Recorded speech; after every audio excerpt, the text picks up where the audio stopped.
Beverley Ramsey-Moore of Team Rebuild is officially the 17th president of Pan Trinbago and the first female president of the organization.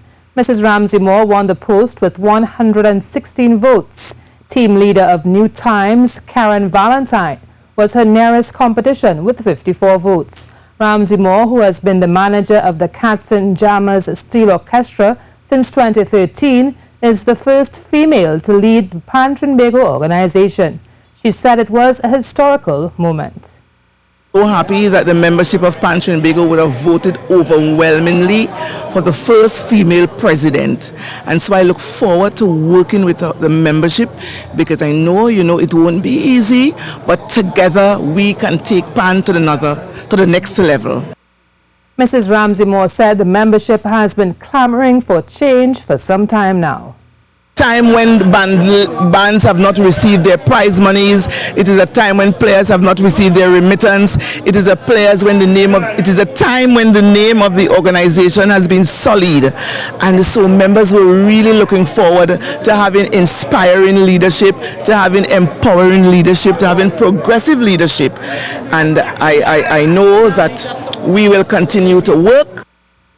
She will serve as president for 3 years. Within recent times, the organization has been the subject of several allegations, including mismanagement and wanton spending.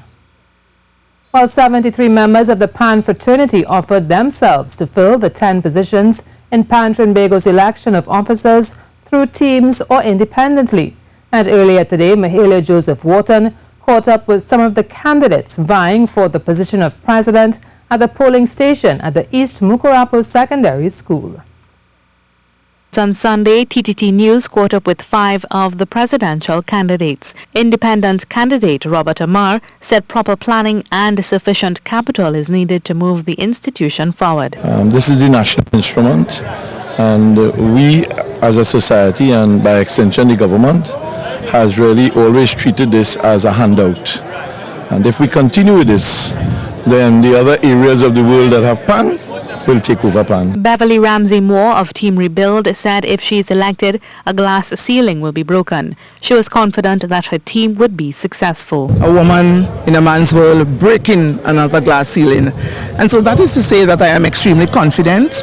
I have worked extremely hard. The members know me over the years that I have been fighting to put this organization, to put it in order, the lack of transparency, and we are calling for integrity and decency in the governing of our affairs. Some believe that more structure is needed within the organization, like Keron Valentine of New Time. I would like to see the organization operationalized. There are so many departments and functionalities of Pan Trinbago that has not been operationalized to date.